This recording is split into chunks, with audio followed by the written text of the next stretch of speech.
Juan capítulo 4, versículo 7. Este pasaje ya lo habíamos desarrollado en la serie anterior cuando estuvimos hablando del Evangelio de Juan. Justamente creo que cayó el tema número 11, como este también es el tema número 11 de esta serie de evangelismo. Y es cuando Jesús evangelizó a la mujer samaritana. Juan capítulo 4, versículo 7. El mensaje yo lo he titulado Evangelizando como Jesús. Y es que recuerde que estamos analizando modelos bíblicos de evangelizadores. Dice así: vino una mujer de Samaria a sacar agua. Y Jesús le dijo: dame de beber. Pues sus discípulos habían ido a la ciudad a comprar de comer. La mujer samaritana le dijo: ¿cómo tú, siendo judío, me pides a mí de beber, que soy mujer samaritana? Porque judíos y samaritanos no se tratan entre sí. Respondió Jesús y le dijo: si conocieras el don de Dios, y quién es el que te dice dame de beber, tú le pedirías y él te daría agua viva. La mujer le dijo: Señor, no tienes con qué sacarla, y el pozo es hondo. ¿De dónde pues tienes tu agua viva? ¿Acaso eres tú mayor que nuestro padre Jacob, que nos dio este pozo, del cual bebieron él, sus hijos y sus ganados? Respondió Jesús y le dijo: cualquiera que bebiere de esta agua volverá a tener sed. Mas el que bebiere del agua que yo le daré, no tendrá sed jamás, sino que el agua que yo le daré será para él una fuente de agua que salte para vida eterna. La mujer le dijo: Señor, dame de esa agua, para que no tenga yo sed, ni venga aquí a sacarla. Jesús le dijo: ve, llama a tu marido y ven acá. Respondió la mujer y dijo: no tengo marido. Jesús le dijo: bien has dicho, no tengo marido, porque 5 maridos has tenido, y el que ahora tienes no es tu marido. Esto has dicho con verdad. Le dijo la mujer: Señor, me parece que tú eres profeta. Nuestros padres adoraron en este monte, y vosotros decís que en Jerusalén es el lugar donde se debe adorar. Jesús le dijo: mujer, créeme, que la hora viene cuando ni en este monte ni en Jerusalén adoraréis al Padre. Vosotros adoráis lo que no sabéis, nosotros adoramos lo que sabemos, porque la salvación viene de los judíos. Mas la hora viene y ahora es cuando los verdaderos adoradores adorarán al Padre en espíritu y en verdad, porque también el Padre tales adoradores busca que le adoren. Dios es espíritu, y los que le adoran en espíritu y en verdad es necesario que le adoren. Le dijo la mujer: sé que ha de venir el Mesías, llamado el Cristo. Cuando él venga, nos declarará todas las cosas. Jesús le dijo: yo soy el que habla contigo. Vamos a orar. Padre, queremos darle las gracias porque podemos escuchar su palabra. Gracias, Señor, por darnos no solamente oídos para oír, sino la capacidad para entenderla y su Espíritu Santo para ponerla por obra. Gracias porque queremos hoy aprender de usted. Usted es el mayor ejemplo para toda la humanidad en todo cuanto un hombre puede llegar a ser. Y hoy queremos aprender a cómo compartir el Evangelio con otras personas. Queremos seguir su ejemplo, Señor. Queremos aprender cómo usted lo hizo para que nosotros podamos hacerlo con sabiduría. Recordando que el principio de la sabiduría es el temor a nuestro Dios. No queremos dejarnos guiar por nuestros propios conceptos, sino pedirle, Señor, que usted nos dirija. Bendiga este tiempo. Ayúdenos a entender su palabra. En el nombre de su Hijo Jesús. Amén. La semana pasada, hermanos, en esta serie de evangelismo, o mejor dicho, en esta serie que está buscando generar en nosotros una conciencia y una cultura de evangelismo, que nosotros seamos conscientes que es nuestra responsabilidad compartir del evangelio con otras personas, hemos entrado en una nueva etapa, donde estamos viendo cómo evangelizaron algunos personajes bíblicos. La semana pasada, ¿a quién analizamos? ¿Se acuerda? A Pedro, muy bien. Vimos a Pedro en el sermón del Pentecostés, cómo él se dirigió, lo que le dijo a la multitud. Lo estamos viendo en estos dos aspectos, en la forma como evangelizó y en el contenido de lo que dijo. Porque la forma nos puede dar algunos tips, algunos principios, algunas formas como estos hombres con sabiduría de Dios actuaron, que nosotros podemos aprender para evangelizar. Pero más importante que la forma es el contenido. Porque valgan verdades, hermano, cualquiera de nosotros puede ser un excelente convencedor de personas. Que hay personas que tienen ese don, ¿se ha dado cuenta? Sobre todo las personas que tienen ese don, ¿a qué se dedican? A vender. ¿Por qué? Porque en la venta necesitas convencer a la persona que te compre. Y ellos tienen ese don y son excelentes. Y si lo están haciendo, muy bien, porque están aprovechando el don que Dios les ha dado. Eso no es malo. Pero no podemos pensar que el evangelismo o la evangelización depende únicamente de esas técnicas, de esas estrategias, de esos aspectos meramente cosméticos, y que alguien diga, bueno, pues como yo no tengo facilidad de palabra, pues mejor me callo. Mejor no digo nada. O alguno que tenga esa capacidad de convencer a los demás, piense que entonces el poder reside en su capacidad y se olvida que tiene que ser hecho en el poder del Espíritu Santo. Quiero que evitemos los dos extremos. Decir, no puedo por no tener la capacidad, o decir, yo solito porque tengo la capacidad. El asunto es que Dios, más allá de la forma como nosotros evangelicemos, Él está principalmente interesado en el contenido de nuestra evangelización, en qué es lo que le estamos diciendo a las otras personas. Con el tiempo vamos a ir ganando experiencia y vamos a poder ser mejores en el evangelismo. También podemos mejorar nuestro evangelismo al observar cómo personajes bíblicos lo hicieron. Hoy vamos a examinar a nada más y nada menos que a nuestro mismo Señor Jesucristo. ¿Cómo evangelizó Jesús? Hoy lo vamos a ver. Y nuevamente primero vamos a comenzar a ver la forma, cómo habló con esta mujer samaritana. Y en segundo lugar, vamos a ver exactamente qué fue lo que le dijo, cuál fue la secuencia de su conversación, que en realidad no es como el discurso de Pedro. Pedro hizo un discurso, una prédica, donde él hablaba y los demás estaban calladitos hasta el puro final cuando le dijeron, pues ¿qué haremos, Pedro? Acá Jesús no está en medio de una prédica, ¿se ha dado cuenta? ¿Dónde está Jesús? ¿Qué es? Junto a un pozo. ¿Y qué está haciendo? Es una conversación. De repente nuestra forma de evangelizar se va a parecer más a esta de Jesús que a la de Pedro en la semana pasada. Porque no todos de repente vamos a llegar a tomar un micrófono y anunciarlo públicamente a un grupo de personas. Pero ciertamente todos conversamos con otras personas, ¿sí o no? Entonces vamos a ver, porque hay muchas cosas que podemos rescatar de nuestro Señor Jesucristo. Vamos a ver en cuanto a la forma. En primer lugar, principio número 1 de Jesús. Todo momento es un buen momento para evangelizar. Todo momento es un buen momento para evangelizar. Jesús no, llamémoslo así, esta conversación no estaba organizada o planificada dentro de su calendario ministerial que hubiese hecho junto con los demás discípulos. No era una salida evangelística al parque, no era una campaña evangelística que Jesús estaba haciendo donde formalmente sale el pueblo de Dios a evangelizar. No se trataba de eso. Se trataba de una situación llamémoslo así, casual.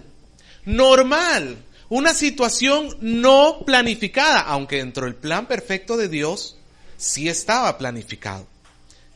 Y obviamente Jesús, siendo Dios, Él sabía que estaba esa planificación. Pero quiero que note que Jesús, por decirlo así, Él aprovechó el momento. Una mujer en el pozo, sinónimo de Dios está permitiendo que yo le comparta el evangelio a esta mujer. Hermano, nosotros tenemos que aprender a ver todas las situaciones alrededor nuestro como oportunidades para el evangelismo. Cuando estás ahí en la fila del supermercado y el que está pagando se demora o el cajero se fue a revisar precios y no regresa, en lugar de estar reventando de enojo, ¿por qué no verlo como una oportunidad que Dios te da tiempo para que le hables de Cristo al que esté adelante o al que esté atrás? Que estás ahí en el doctor y tú sabes que llegaste a las 5 de la mañana y ¿a qué hora te atienden?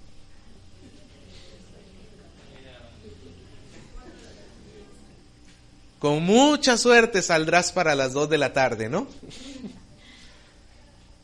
En lugar de estar renegando y enojándote, ¿por qué no verlo como una oportunidad para el evangelismo? Que tienes que hacer un viaje y te estás yendo por la Javier Prado un viernes a las 7 de la noche y el carro avanza a 3 kilómetros por hora. ¿Por qué no verlo como una oportunidad para evangelismo? Quiero que note, hermano, que no hay excusa para decir es que en la iglesia no organizan salidas evangelísticas. Quiero que note que lo que quiero que entienda es que evangelismo es en todo momento y en todo lugar. Esa fue la forma como Jesús lo vio. Es más, siendo sinceros, en la Biblia no encontramos en sí mismo campañas evangelísticas. No está mal hacerlas. Pero los discípulos no dependían de eso. Los discípulos, Jesús esperaba que testificaran de Él, no solamente cuando Él los mandaba de 2 en 2. Esperaba que testificaran de Él en todo momento, ¿sí o no? ¿O somos cristianos solamente cuando salimos a salidas evangelísticas? Todo momento, ¿sí o no? Así que en lugar de estar renegando, la próxima vez usted diga, en la providencia de Dios, Dios me está dando este tiempo, voy a buscar a alguien para evangelizar. Es una forma más bíblica de ver la vida, ¿sí o no? Todo momento es bueno para evangelizar. En segundo lugar, evangeliza a los que se supone que no tienes que evangelizar. Alguno dirá, ¿qué es eso, pastor? Bueno, hay iglesias que, por ejemplo, dicen, nosotros somos llamados a ganar empresarios. ¿Usted ha escuchado? Y nos vamos a los empresarios. ¿Por qué se irán a los empresarios? Porque ahí está el billete, hermano. La Biblia no nos dice que seamos tan selectivos. Es más, ¿a quién estaba evangelizando Jesús acá? Quiero que note varias cosas. 1, era mujer, y con el perdón de las mujeres, pero quiero que me entiendan el contexto cultural de ese momento. En ese momento, lo normal era que un hombre y una mujer no cruzaran palabras. Era mal visto incluso. Era mal visto que un hombre se pusiera a hablar con una mujer. Incluso, bueno, podía llegar hasta provocarle problemas de repente a la mujer. El hombre siempre sale bien parado de todo, ¿no? Pero la mujer podía terminar teniendo problemas. Segundo, no era una mujer judía. ¿De dónde era? ¿Quiénes eran los samaritanos? Los samaritanos eran parte del pueblo de Dios que cuando fueron expulsados de sus tierras y algunos se quedaron en esta región de Samaria. Samaria es como el centro entre Galilea al norte y Jerusalén al sur. ¿Ok? Es Galilea, Samaria, Jerusalén, para que me entienda. ¿Ok? Los samaritanos se habían mezclado con paganos. Habían hecho lo que Dios les había prohibido que hicieran. Comenzaron a casarse y dar a sus hijas y a sus hijos en casamiento con personas no creyentes. Y entonces, ritualmente ellos eran impuros y los judíos los despreciaban. Y los samaritanos también despreciaban a los judíos porque pues a nadie le gusta que lo desprecien. El samaritano era muy mal visto por parte de un judío. Es como a veces el pique que se tienen los peruanos con los chilenos. Es a veces como el pique que se tiene, ¿pique me entiende la expresión? Es costarriqueñismo. Es la competencia, la odiosidad, la hostilidad que se tiene. Por ejemplo, el de la sierra con el de la selva. El de la costa con el de la sierra. El rico con el pobre. El blanquito con el negrito. El trigueño con el, no sé. Hermano, hay ciertas hostilidades en nuestra cultura, ¿sí o no? Como yo, siendo un gerente, le voy a hablar al que lava los platos.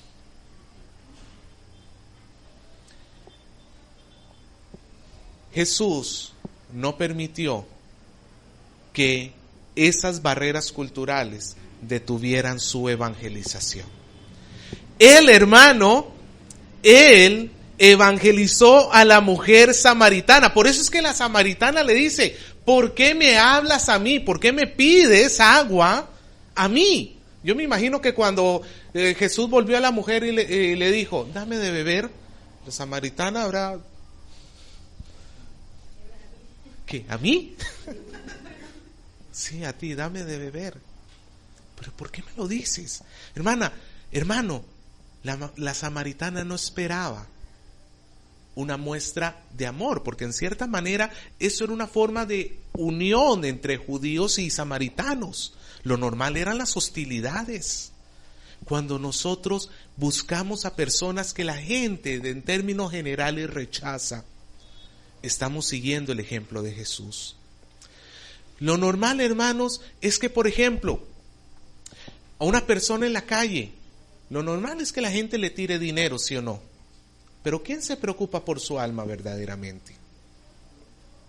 ¿Quién se preocupa por esa persona? Pregunto, ¿cuántos clientes le preguntan al que tiene papas, oye, ¿cómo está tu hijo?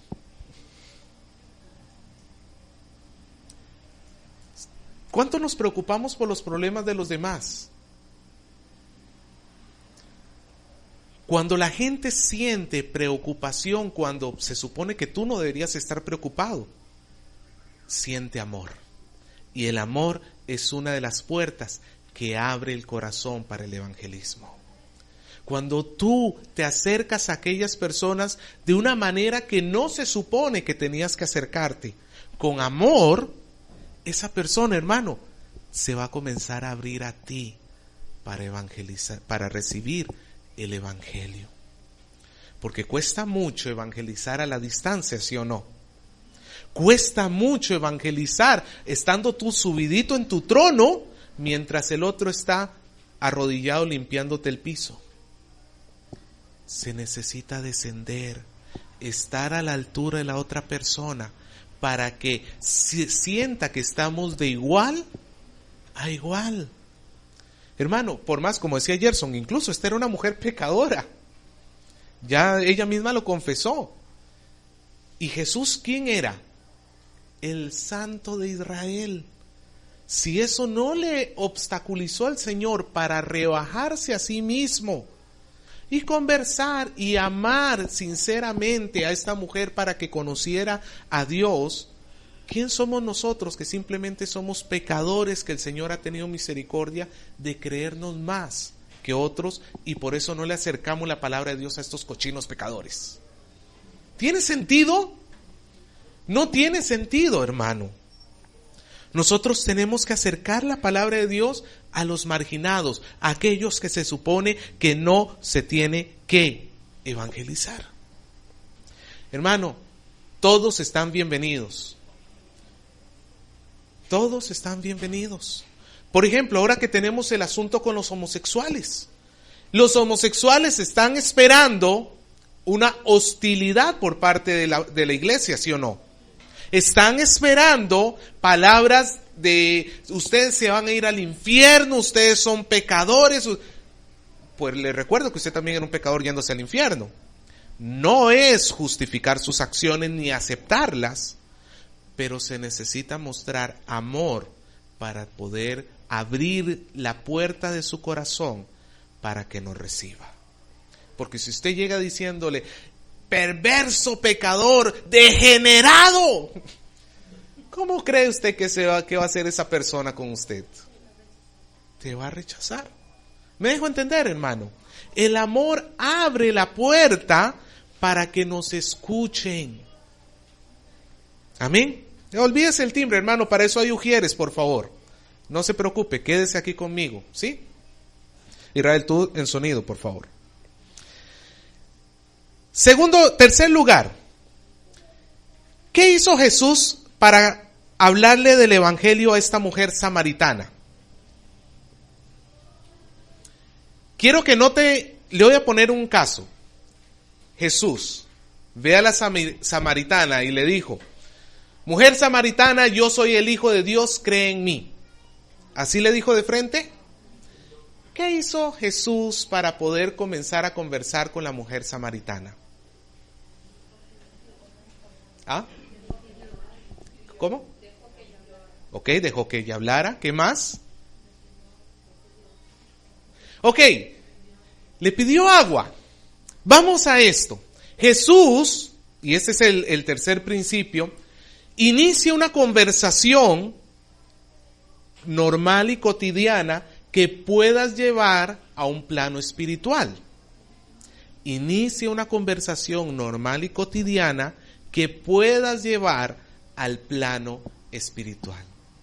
Yo me imagino en la mente de Jesús, de repente vuelve a ver la mujer samaritana con el balde en la mano y el pozo, el sol, porque dice que estaban a eso de las 3 de la tarde. Estaba haciendo mucho sol.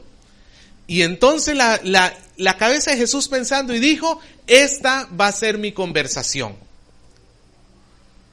No le voy a llegar a preguntar, ¿cómo quedó ayer el partido de fútbol? No. ¿Y qué tal el debate de Hillary versus Trump? ¿Qué opinas tú? No, buscó un tema que tuvieran en común los dos. Jesús tenía sed y esta mujer tenía acceso al agua.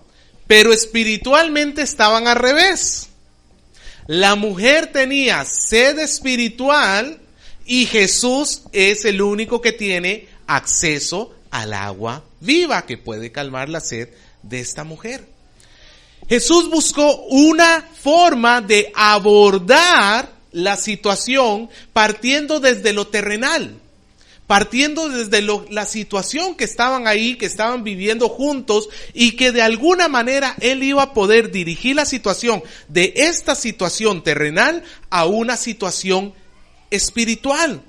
¿Por qué? Porque al hacer eso, el Señor le estaba facilitando a la mujer samaritana que entendiera lo que Jesús quería hacer. ¿Cuál fue el plan de Jesús? Pues comenzó diciéndole, dame agua.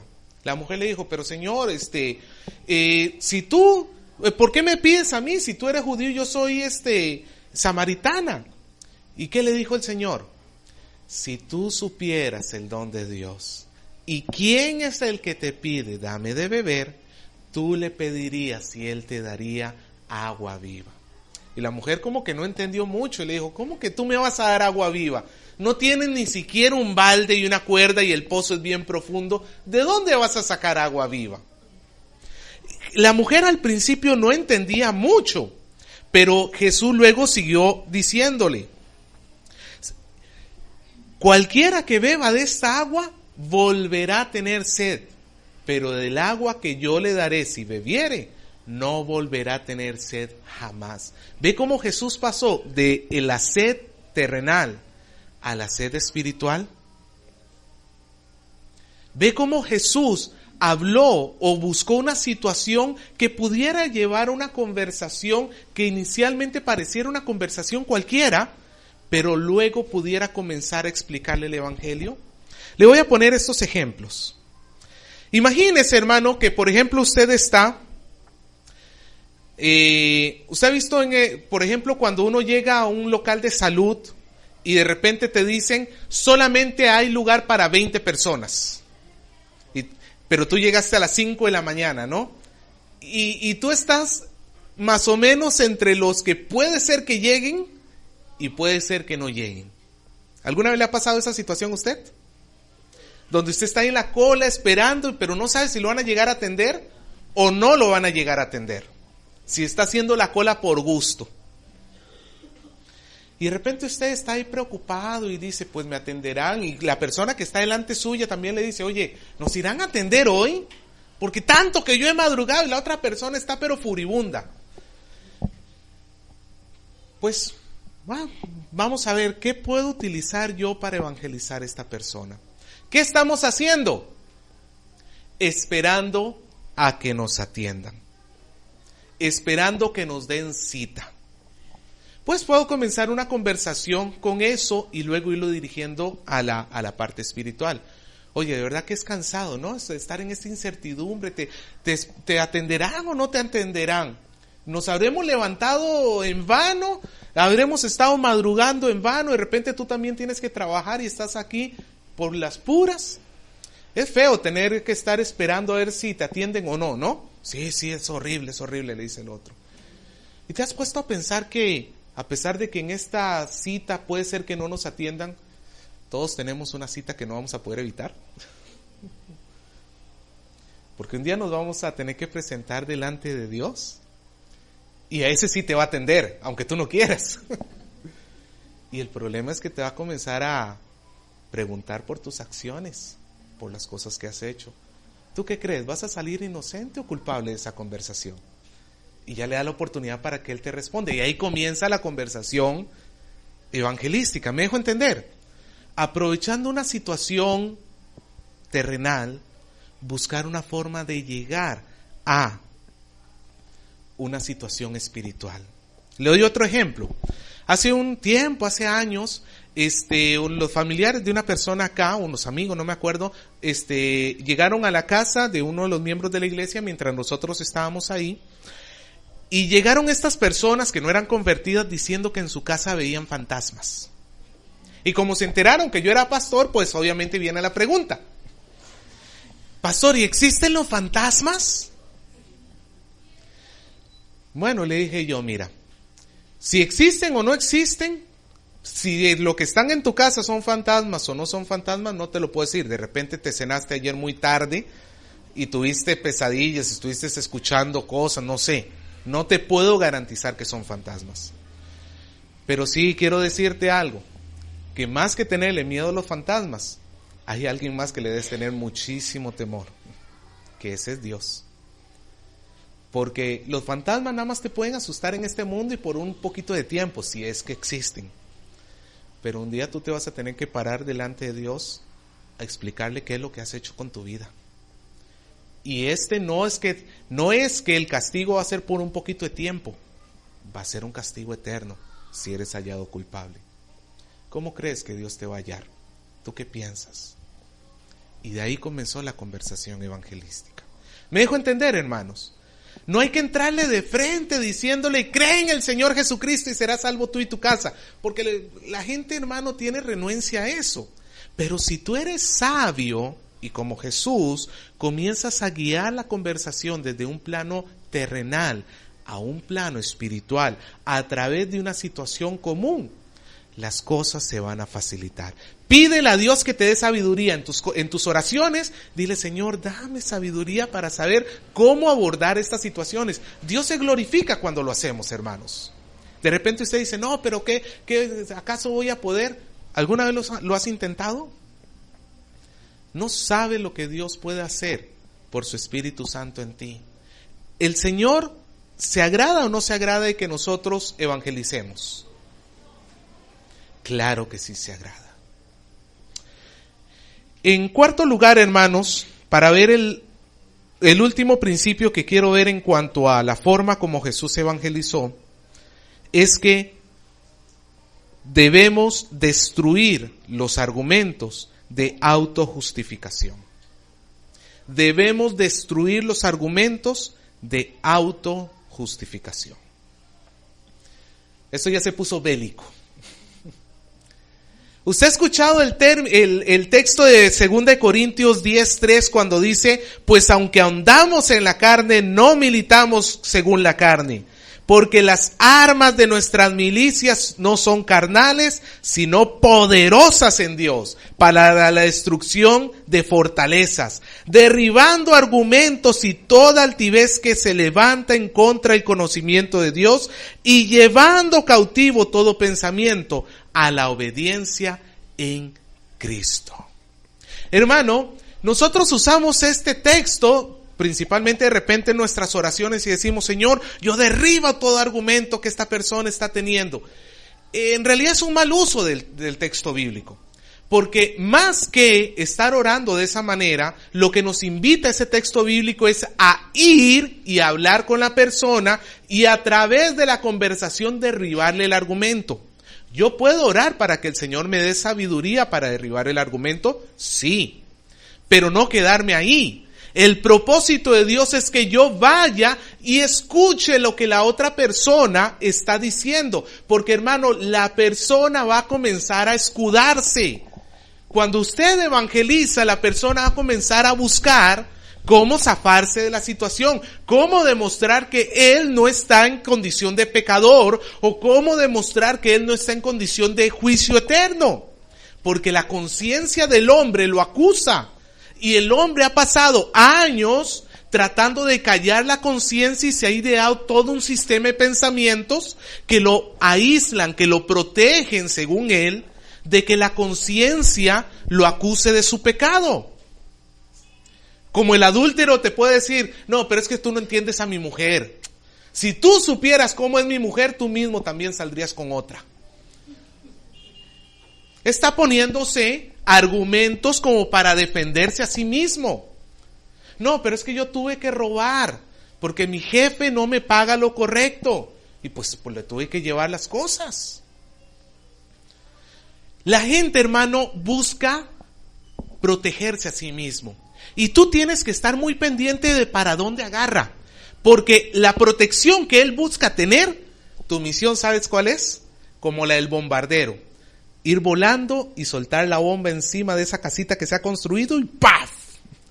Reventar la casita para que esta persona diga, ups, y va a salir corriendo otro argumento. Y se va a esconder debajo de otro argumento. ¿Y qué te toca hacer? Con la palabra de Dios destruimos argumentos. No es con tu propio criterio, es con la palabra de Dios. Jesús le dijo, anda, llama a tu esposo. Y la mujer, que había estado bien conversadora, de repente le dice nada más 3 palabras. No tengo marido. Porque Jesús le tocó la conciencia. Pero Jesús, bastante sabio, con mucha sabiduría trató el tema de esta mujer, porque esta mujer había estado en 5 relaciones. O sea, había tenido 6 hombres diferentes. Y con ellos se entiende, casado y divorciado. Pues 5 no funcionan, dijo la mujer, pues el sexto ya ni me caso, me voy así nomás. Y estaba en una relación de fornicación con este hombre. Pues Jesús le mostró con mucha sabiduría su pecado. Primer argumento, no, que yo no tengo marido. Ah, muy bien. 5 maridos has tenido y ahora el que tienes no es tu marido. Pero se lo dijo con amor, ¿sí o no? Pero ahí fue la destrucción, ¡paf! La mujer entonces se levanta y dice, Señor, creo que tú eres profeta. Como que a ti no necesitas que te digan como para que tú sepas, ¿no? Y le cambia el tema. Señor, ustedes los judíos dicen que se tienen que adorar en tal monte, pero nosotros en este monte. Le cambió el tema completamente. ¿Ve cómo salió corriendo de un refugio destruido a otro refugio? Ahora se metió en el tema de la adoración. Nosotros los samaritanos adoramos como Dios dice, ustedes no. Y como ustedes están errando en la adoración, seguramente también están errando en todo lo demás. Esta mujer buscó refugiarse en la religiosidad. Y ese es un argumento que muchos, o por no decir todos, de alguna manera, buscan refugiarse. No, pero es que yo hago esto. Yo ayuno 2 veces a la semana. Doy mis diezmos de todo lo que tengo. Ayudo a los pobres. El joven rico, ¿qué le dijo al Señor? Que él no mataba, no robaba, no adulteraba, honraba a sus padres y a sus madres desde su juventud. Hermano, el argumento de la religiosidad es un común en todos, porque todos queremos de alguna manera decir, por mis obras, yo voy a ser perdonado. Dígame si usted no tenía ese argumento antes de ser cristiano. Yo lo tenía. Mi concepto era, mientras que tenga más obras buenas que malas, exactamente, cuando me pongan en la balanza, pues va, aunque sea 1 milímetro, pero va a jalar más para este lado. Entonces yo trataba de hacer buenas obras con el propósito de borrar las malas obras. Ahí está esta mujer también refugiándose en la religiosidad. O puede ser una persona que te diga, pues yo no creo en Dios, y se refugia en el ateísmo. Esas serán tus cosas, eso es lo que tú crees. Y se refugian en el ateísmo. ¿Qué nos toca hacer a nosotros?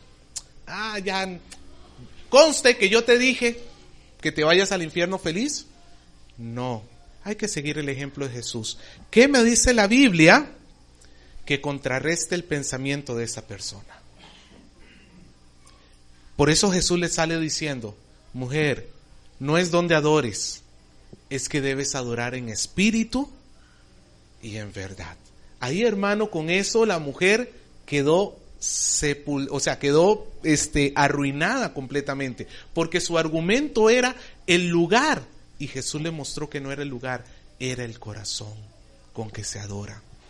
Hermano, nosotros tenemos que ser muy sabios para escuchar a la gente y saber detrás de qué refugio se están metiendo. Y cuando se metan en un refugio, hay que buscar en la Biblia. Por eso es bueno memorizarse la Biblia, hermano. Por amor a los no convertidos, memorícese textos bíblicos. Si usted no lo hace por amor a usted, por lo menos por amor a los no creyentes. Y a través de la Biblia, destruya los argumentos. A tal punto que la persona utiliza un tercer argumento, la samaritana.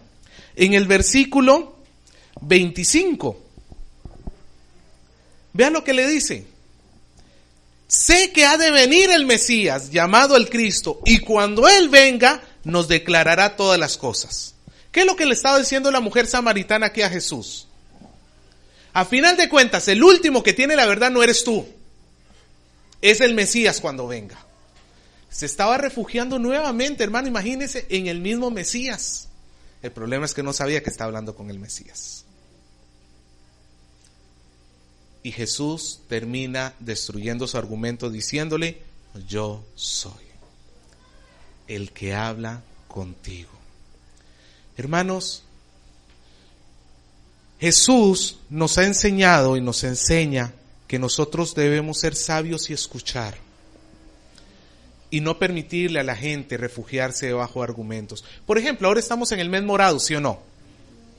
¿Cuántas personas en este mes expresan su fe a través de las procesiones, a través de toda esta serie de situaciones? Pero lo está haciendo con la esperanza de decir, con esto cumplo con Dios y mi conciencia tranquila, ¿sí o no? ¿Sí o no? Me paro aunque sea al final de la iglesia, usted ha visto cómo hacen, ¿no? Aunque sea ahí al final de la iglesia, porque así cumplo con Dios y mi conciencia está tranquila. Pues, hermanos, hay que mostrar que ningún acto humano, Efesios 2, ningún acto humano puede lograr el perdón de los pecados. Somos salvos no por obras para que nadie se gloríe, sino por la gracia de Dios, por medio de la fe en el Hijo de Dios. Hay que hacerlo de esa manera. Bien, hermanos, y para terminar, vamos a ver rápidamente cuál fue el contenido del mensaje de Jesús. ¿Qué le dijo Jesús a la mujer samaritana? Como la semana pasada lo voy a dictar y luego lo explico, ¿sí? En primer lugar, 1. Todo hombre necesita la vida espiritual y solo Jesús la puede dar. Todo hombre necesita la vida espiritual y solo Jesús la puede dar. Eso está en el versículo del 7 al 15, el tema del agua y la sed, ¿no? Todo hombre necesita vida espiritual y solo Jesús la puede dar. Versículo del 7 al 15. Segundo lugar, el pecado es evidencia de esa falta de vida. El pecado es evidencia de esa falta de vida. Versículos 16 al 18. El pecado es evidencia de esa falta de vida. 16 al 18. En tercer lugar, el hombre falla en su intento de encontrar la vida por sus propios medios. El hombre falla en su intento de encontrar la vida por sus propios medios. Versículo 19 al 24. 19 al 24. Y en cuarto lugar, Jesús ha venido para darnos vida. Jesús ha venido para darnos vida. Versículo del 25 al 26. Básicamente ese es el resumen de la enseñanza de Jesús. Jesús lo que le enseña a esta mujer y lo que le muestra es que ella tiene una necesidad que ni siquiera ella misma está consciente. Mientras que la mujer pensaba que el sediento era Jesús, Jesús le enseñó que era todo lo contrario. Quien en realidad tenía la verdadera sed era ella. La mujer pensaba que ella era la que tenía el agua en sus manos y era todo lo contrario. El que tiene el agua es Jesús. Y para convencer a la mujer de que ella está sedienta, le mostró su pecado. Trae aquí a tu marido. No, señor, yo no tengo marido. Es cierto, porque el que ahora tienes no es tu marido después de haber tenido 5 maridos. Lo que le está mostrando es que el pecado es una evidencia de que esta mujer lleva una sed interior. Hermano, nosotros tenemos y somos llamados a través del pecado de los demás ponérselo como evidencia de su propia sed espiritual. Porque si esta persona tuviera vida espiritual, no pecaría. Pero por cuanto está muerto espiritualmente, su vida se caracteriza por el pecado. Y en tercer lugar, Jesús le muestra que es imposible que encuentre por sí sola la vida eterna. Ella trata de refugiarse, es lo que estamos hablando de los refugios, ¿no? Ella trata de meterse en el refugio de la religiosidad. Ella va a tratar de meterse en una serie de refugios diciendo, pero yo puedo por mi propia cuenta encontrar esa vida. Y Jesús le destruye todos sus argumentos, mostrándole que todos sus intentos son infructíferos. A través de la palabra de Dios nosotros le enseñamos a la gente que el hombre no se puede salvar a sí mismo. Y en último lugar, no la deja sin esperanza. Le revela quién es el Mesías. Señor, cuando venga el Mesías, yo soy el Mesías, le dijo Jesús. Nuestra labor, hermanos, es mostrar que solamente en Jesús el hombre puede llegar a tener vida eterna. Un argumento sencillo, hermanos. Un argumento muy sencillo.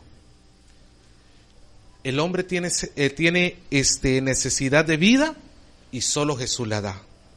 Después le muestra los pecados como la evidencia de esa muerte espiritual. Luego le muestra que su error al tratar de justificarse a sí misma, para finalmente mostrarle que Él es el que da vida verdaderamente. Cuando nosotros, hermanos, aprendemos, por ejemplo, de este episodio, podemos aprender cómo tratar a algunas personas, sobre todo los que se refugian en religiosidades. Para aquellos que buscan decir, yo entro al cielo por mis propios medios, mostrándole el pecado y su incapacidad de cubrirse a sí mismos, les podemos guiar a Jesús. Recuerde que ese es el objetivo, hermano. No hay mensaje del Evangelio sin llevar a la persona a Jesús. Primero es darle las malas noticias de que es un gran pecador, para luego darle las buenas noticias de que el Señor extiende su mano de misericordia y de perdón. Amén. Por tanto, hermanos, podemos aprender de Jesús. Él es el evangelista perfecto. Él combina sabiduría y simpleza. ¿A quién se le hubiera ocurrido evangelizar con agua?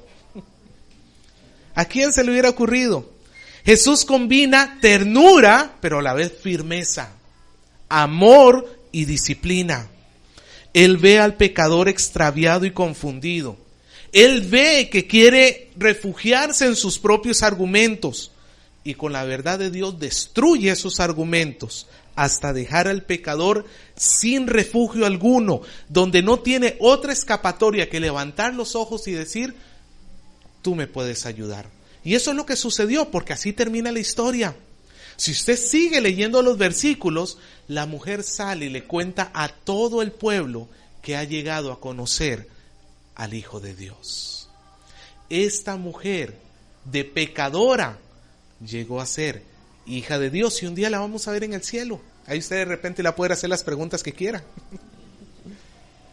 Pero hermano, cuán feliz se puede, usted sabe el corazón de Jesús, la alegría de ver a esta mujer, de estar sedienta a pasar a tener abundancia de agua en su vida. Dice que hay fiesta en los cielos cuando un pecador se arrepiente. Nosotros tenemos que sentirnos alegres y felices cuando una persona entrega su vida a Cristo. Amén. Así que hermanos, usemos el ejemplo que el Señor nos muestra. Seamos personas sabias para evangelizar.